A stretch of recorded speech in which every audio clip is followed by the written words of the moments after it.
Vamos lá, galera, para nossa aula. Um abraço e saudades. Não vamos deixar esse período de distanciamento não nos prejudicar nos estudos, tá certo? Um abraço, primeiramente, saudades de todos vocês.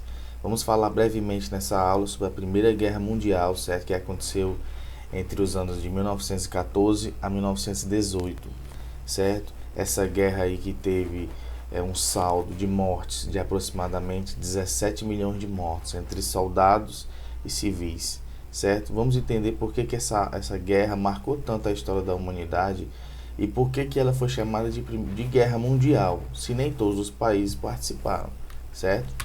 Vamos lá, vamos ver o que aconteceu antes. A Europa, os países, os grandes países imperialistas como Inglaterra, França, Alemanha, certo? E Itália, eles vinham crescendo cada vez mais na sua economia. Por quê? Porque eles conseguiram dominar novos territórios, como a África, por exemplo, certo? Assim tendo mais produtos, mais recursos, e assim a sua economia teve um apogeu no século XIX, certo? No final do século XIX e no começo do século XX. Então, pessoal, antes da guerra, a Europa teve um apogeu tanto econômico como cultural, certo? Chamado de Belle Époque.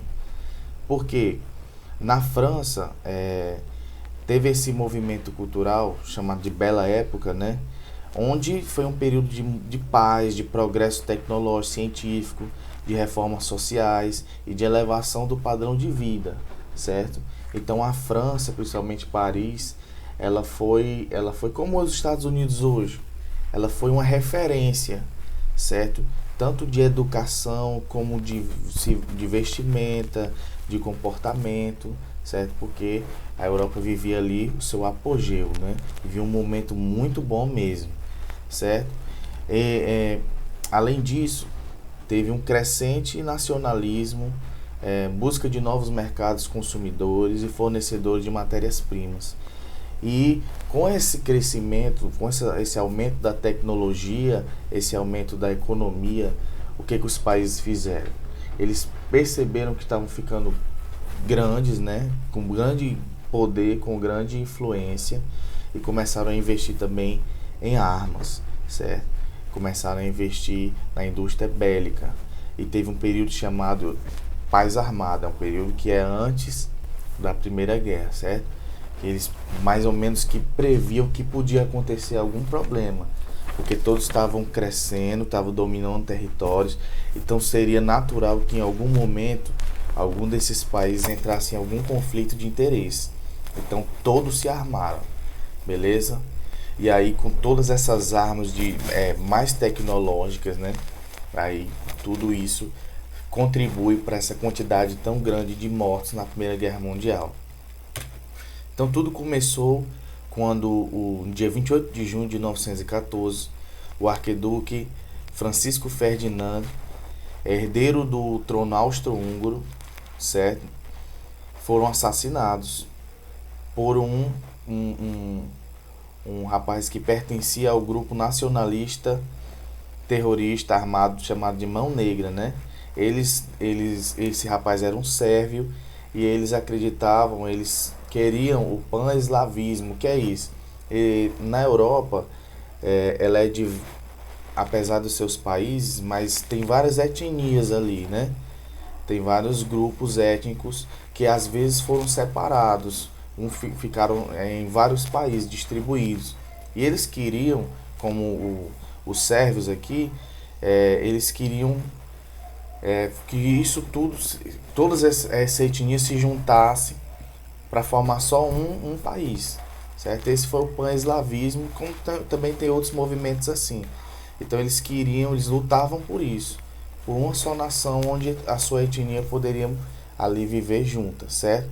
Então num desses atentados, um sérvio matou o herdeiro aí do trono austro-húngaro, que era outro país ali naquela região.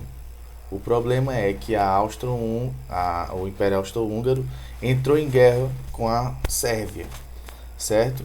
E aí, como é que esse conflito, essa guerra que é inicialmente entre dois países, vai fazer com que vários outros também iniciem essa guerra? Vamos ver aqui, certo? Como ele está falando aqui, o aumento das tensões podia ser verificado desde o século XIX, como eu falei, né? O mundo inteiro ele foi meio que se organizando. As pessoas, os países menores, eles procuravam algum desses países maiores, maiores, quando eu falo mais poderosos economicamente, para se aliar. Então o mundo foi começando a se organizar em alguns blocos, certo? Por isso que a guerra, apesar de nem todos os países terem participado, ela é chamada de guerra mundial, porque ainda que indiretamente o mundo inteiro participou, porque estava aliado a alguém, certo? Então ficou dividido aí entre Tríplice Entente e Tríplice Aliança. A Tríplice Entente formado por Inglaterra, França, Rússia e depois os Estados Unidos, que entra já no finalzinho da guerra, certo? E a Tríplice Aliança formada por Alemanha, o Império Austro-Húngaro, a Itália e a Turquia. Então, você pode ver que tem aí o Império Austro-Húngaro de um lado, certo? Mas do outro não tem a Sérvia, mas a Sérvia era aliada da Rússia. Então, quando a Sérvia declarou guerra ao Império Austro-Húngaro, toda essa Tríplice Entente também declarou guerra. Do outro lado, essa aliança também respondeu. Então, vários países entraram em conflito ao mesmo tempo, beleza? Esse daí é um mapa, né? Mostra aí a Tríplice Aliança de cinza e a Tríplice Entente aí de roxo, certo? Mostra aí como é que ficou a configuração desses inimigos. Você vê que são bem próximos um do outro, né? A Europa no ano de 1914, como é que ela era, como é que os países eram. Então vamos lá. A primeira fase da guerra foi as pessoas marchando, se deslocando para as frentes de batalha, certo? Esse período caracterizou-se por movimentos rápidos envolvendo grandes exércitos. Então todos viajaram aí, inclusive tem várias cartas, se você procurar no Google, sobre o que os soldados escreviam quando na viagem e tudo mais. Beleza?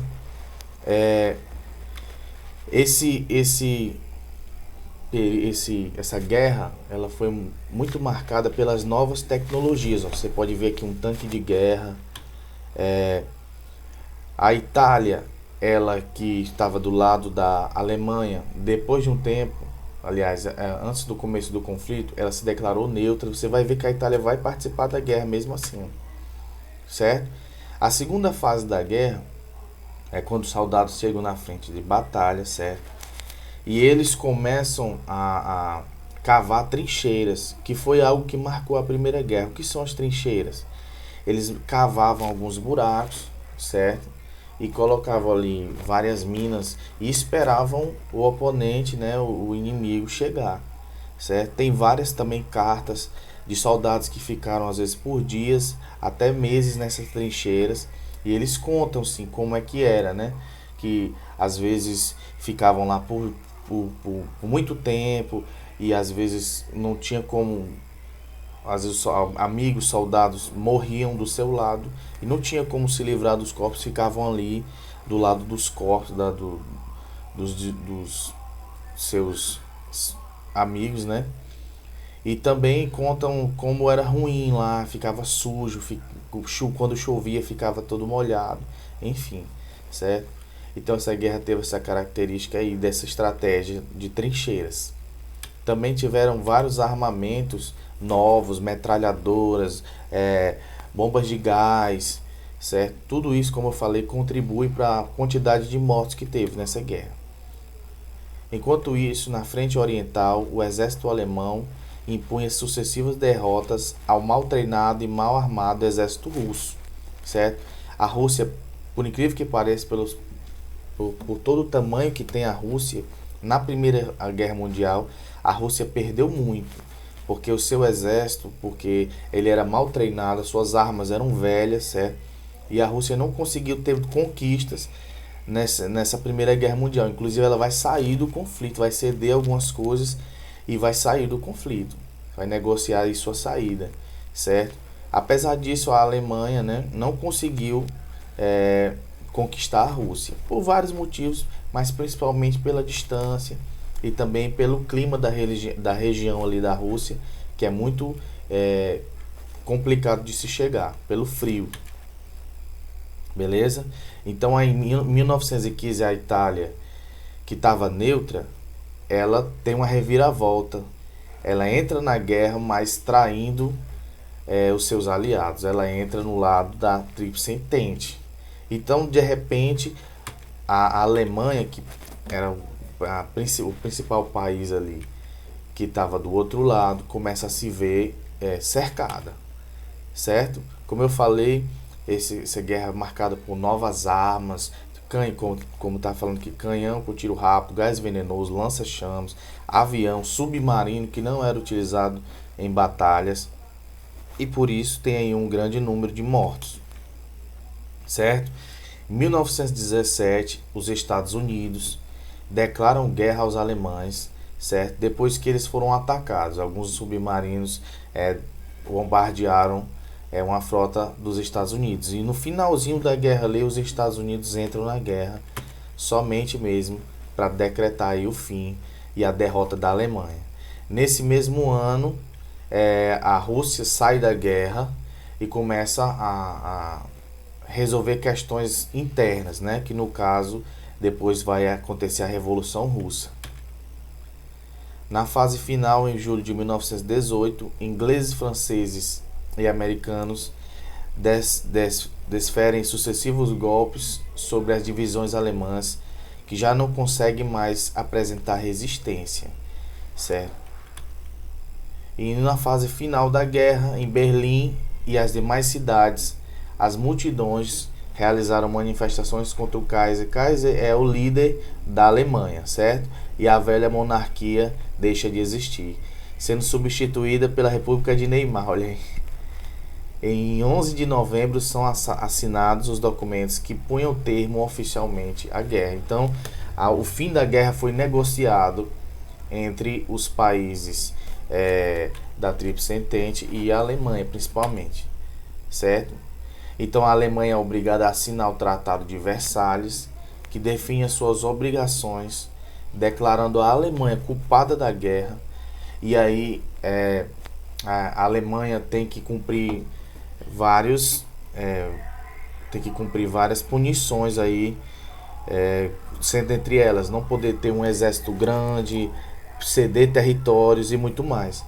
E o que vai acontecer é que a Alemanha ela sai muito arrasada da guerra, e tem um rapaz que participou da Primeira Guerra que vai se aproveitar disso, chamado Adolf Hitler, que aí ele vai usar todo esse contexto de que a Alemanha saiu derrotada, saiu humilhada, para convencer os alemães a formar um novo império e continuar e fazer uma nova guerra, certo? Então a gente termina por aqui. Consultem o livro e na próxima aula a gente continua vendo aí o pós-guerra, certo? O que aconteceu depois que a guerra acabou, como é que ficou o mundo, beleza? Espero que vocês tenham entendido. Foi uma breve aula aí para vocês estudarem. Um abraço a todos e tamo junto.